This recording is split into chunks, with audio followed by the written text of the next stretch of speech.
Olá, boa tarde. Você acompanha agora notícias do Brasil e do mundo desta sexta-feira. O Banco Central informou hoje que a prévia do PIB brasileiro teve variação negativa no mês de agosto. O indicador apresentou retração depois de 2 meses de crescimento. O índice de atividade econômica do Banco Central apresentou queda de 0,15% em agosto, em relação ao mês anterior. Na comparação com agosto de 2020, houve crescimento de 4,74%. No ano, foi registrada alta de 6,41%. E em 12 meses encerrados em agosto, o indicador também ficou positivo, em 3,99%. O índice é uma forma de avaliar a evolução da atividade econômica brasileira e ajuda o Banco Central a tomar decisões sobre a taxa básica de juros, a Selic. Mas o indicador oficial é o Produto Interno Bruto, calculado pelo IBGE. No segundo trimestre deste ano, o PIB apresentou uma leve variação negativa. Já nos primeiros 6 meses do ano, registrou alta de 6,4% e em 12 meses acumulou alta de 1,8%. Em 2020, o PIB do Brasil caiu 4,1%, que foi a maior queda anual da série do IBGE, iniciada em 1996, e que rompeu o crescimento de 3 anos seguidos. As chuvas dos últimos dias e a queda no consumo deram alívio aos principais reservatórios do país. As medidas de redução de demanda e as chuvas registradas nos últimos dias deram um alívio aos reservatórios do sul, sudeste e centro-oeste do país. Isso significa que diminuíram os riscos de um novo racionamento nos moldes do de 2001. Apesar do cenário menos tenso, ainda segue preocupante a situação do abastecimento no Brasil, já que o período úmido só está no início. Nas 2 primeiras semanas de outubro, os reservatórios do Sul tiveram ganho de 5,78 pontos percentuais no volume de água, passando para 34%. Na área que envolve o Sudeste e Centro-Oeste, responsável por 70% da capacidade de abastecimento do país, a recuperação foi menor, mas pelo menos parou de cair e chegou em cerca de 17% do volume de água. Dados do Operador Nacional do Sistema Elétrico mostraram que o Programa de Redução Voluntária de Energia Elétrica e o funcionamento de usinas térmicas e eólicas fizeram diminuir o nível de tensão sobre o sistema. Com isso, foi descartado o risco de racionamento neste ano. Mas a situação ainda é preocupante e medidas emergenciais precisam ser mantidas. A partir de hoje, cinemas e teatros da cidade de São Paulo não precisam mais cumprir o distanciamento mínimo de 1 metro.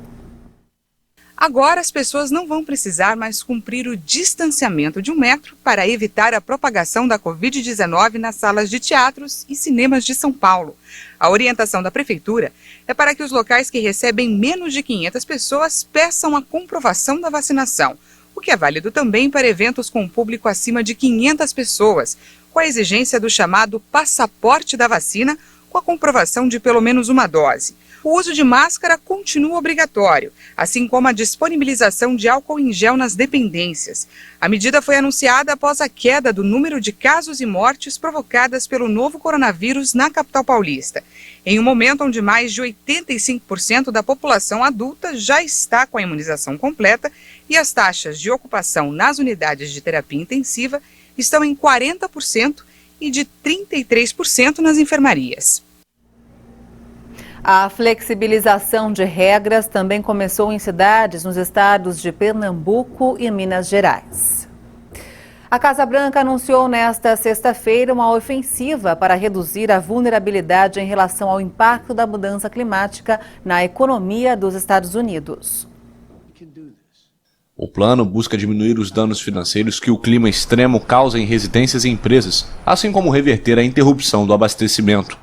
As estratégias vão desde normas hipotecárias a políticas de compras públicas e mudanças nas regulamentações de fundos de pensão, seguros e informações para os investidores. De acordo com o relatório da Casa Branca, ao clima extremo implicou para os americanos um custo adicional de 600 bilhões de dólares em danos físicos e econômicos apenas nos últimos 5 anos. Entre os planos, o governo quer mudar sua gestão dos programas de apoio às vítimas dos eventos decorrentes das mudanças climáticas. Apenas em 2021, tempestades mortais castigaram Texas e o meio-oeste, incêndios florestais arrasaram a Califórnia e furacões sucessivos atingiram a costa leste dos Estados Unidos. A iniciativa responde a uma ordem executiva emitida em maio pelo presidente Joe Biden, que instrui as agências federais a buscarem formas de reduzir os riscos que a mudança climática impõe a toda a economia e ao sistema financeiro.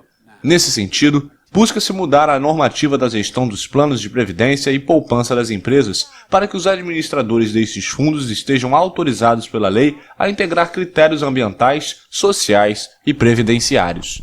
O Departamento do Tesouro lançou um estudo sobre o impacto do clima nas finanças das famílias americanas, enquanto as agências ligadas à área habitacional levarão em consideração os riscos nos empréstimos hipotecários e nos seguros contra inundações. O relatório garante ainda que no próximo plano orçamentário, o presidente incluirá uma avaliação da exposição do governo federal ao risco climático. Uma grande explosão deixou pelo menos 35 mortos e 60 feridos hoje em uma mesquita xiita no sul do Afeganistão. O episódio ocorre uma semana após um atentado suicida contra fiéis, também xiitas, na cidade de Kunduz, no norte do país, reivindicado pelo grupo Estado Islâmico. Uma testemunha contou que ouviu 3 explosões, uma na porta principal da mesquita, outra na área sul e a terceira no local onde os fiéis se lavam. A mesquita, localizada no centro da cidade, foi alvo do ataque no momento da oração do meio-dia desta sexta, dia de descanso para os muçulmanos e quando muitas pessoas se reúnem para orar. De acordo com a imprensa, a mesquita estava lotada e pelo menos 15 ambulâncias foram enviadas para o local. O tiroteio começou depois que terminamos as orações. 2, 3 explosões aconteceram. Fomos jogados em direção à janela. Muitas pessoas, mortos ou feridos, estavam deitados lá. Não sei o que aconteceu depois. Na sexta-feira passada, o Estado Islâmico Khorasan assumiu a responsabilidade por um ataque a uma mesquita xiita em Kunduz que deixou pelo menos 60 mortos. Foi o ataque mais mortal desde que as tropas americanas deixaram o país em 30 de agosto. O grupo é um rival do movimento islâmico Talibã, embora ambos sejam sunitas. O Talibã, que tem o próprio histórico de perseguição aos xiitas, voltou ao poder no Afeganistão em 15 de agosto e desde então fez da segurança uma prioridade após 20 anos de guerra. Os xiitas representam cerca de 10% da população afegã. Muitos deles são hazaras, etnia perseguida há décadas no país. O setor de exploração espacial esquentou ainda mais nesta sexta-feira com os primeiros treinos para uma viagem ao espaço de um magnata japonês. Na Rússia, o bilionário se prepara para a viagem espacial. A empresa, com sede nos Estados Unidos, informou nesta sexta-feira que está animada para retornar ao setor espacial com o lançamento. Maizawa, de 45 anos, já realiza diversos treinamentos em Moscou, na Rússia, como parte da preparação para a viagem. O bilionário japonês vai embarcar em um foguete Soyuz, operado pela Roscosmos, junto com o assistente Yozo Hirano e o cosmonauta Alexander Misurkin. Este vai ser o primeiro lançamento da Space Adventures em mais de uma década, após suspender as viagens para a estação.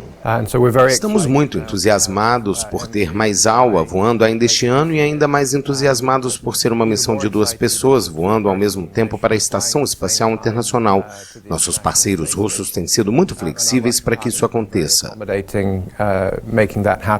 O presidente da empresa, Tom Shelley, acrescentou que a Space Adventures planeja mais lançamentos como forma de inovar e encontrar novas ofertas para futuros clientes. O público em geral está se tornando mais consciente de que o voo espacial privado não é apenas algo para o futuro, já ocorre agora. Há muito mais consciência no mercado sobre nossos serviços e também sobre os de outras empresas.